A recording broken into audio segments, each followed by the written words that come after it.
നമ്മുടെ സ്ക്യൂർ വെച്ചിട്ട് സിമ്പിളായിട്ട് ചെയ്തെടുക്കാൻ പറ്റിയ ഒരു അടിപൊളി ഡിസൈനായിട്ടോ ഇപ്പോൾ കാണിക്കുന്നത്. അപ്പോൾ സ്ക്യൂർ വെച്ചിട്ട് നമ്മുടെ സൈഡിലൊക്കെ ജസ്റ്റ് അങ്ങോട്ടും ഇങ്ങോട്ടൊക്കെ ഓരോ ലൈൻസ് ഇട്ട് കൊടുക്കുക. എന്നിട്ട് നമ്മുടെ ചെറിയ സ്റ്റാർ നോസിൽ വെച്ചിട്ട് ചെറിയ ചെറിയ പൂക്കൾ അതിൻ്റെ ടോപ്പിലായിട്ട് വരച്ചു കൊടുക്കുക.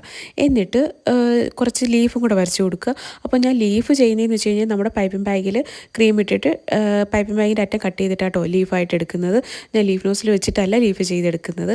അപ്പോൾ അത്രയൊക്കെ ചെയ്തപ്പോഴത്തേനും നമ്മുടെ സൈഡൊക്കെ പ്രത്യേക ഒരു രസമില്ലേ കാണാൻ വേണ്ടിയിട്ട്. അപ്പോൾ പുതുതായിട്ട് കണ്ടുപിടിച്ച കേട്ടോ. ഞാൻ ഇതിന് മുമ്പ് ഇത് ഒരു തവണ ഞാൻ ട്രൈ ചെയ്ത് നോക്കിയിട്ടുണ്ട്. അടിപൊളിയാണ് കാണാൻ, സൈഡൊക്കെ കാണാൻ. അപ്പോൾ അതുകൊണ്ടാട്ടോ ഈ ഒരു കേക്കിലും ഈ ഒരു രീതിയിലുള്ള ഡിസൈൻ ട്രൈ ചെയ്തത്. അപ്പോൾ ഇതൊരു മോൾക്ക് വേണ്ടിയിട്ടുള്ള ഒരു കേക്കായിരുന്നു. അപ്പം കുറച്ച് പ്രിൻറ്റും കാര്യങ്ങളൊക്കെ വെച്ചിട്ട് അത്യാവശ്യം കുഴപ്പമില്ലാത്ത രീതിയിൽ ഞാൻ കേക്ക് ഡിസൈൻ ചെയ്തെടുത്തിട്ടുണ്ട്.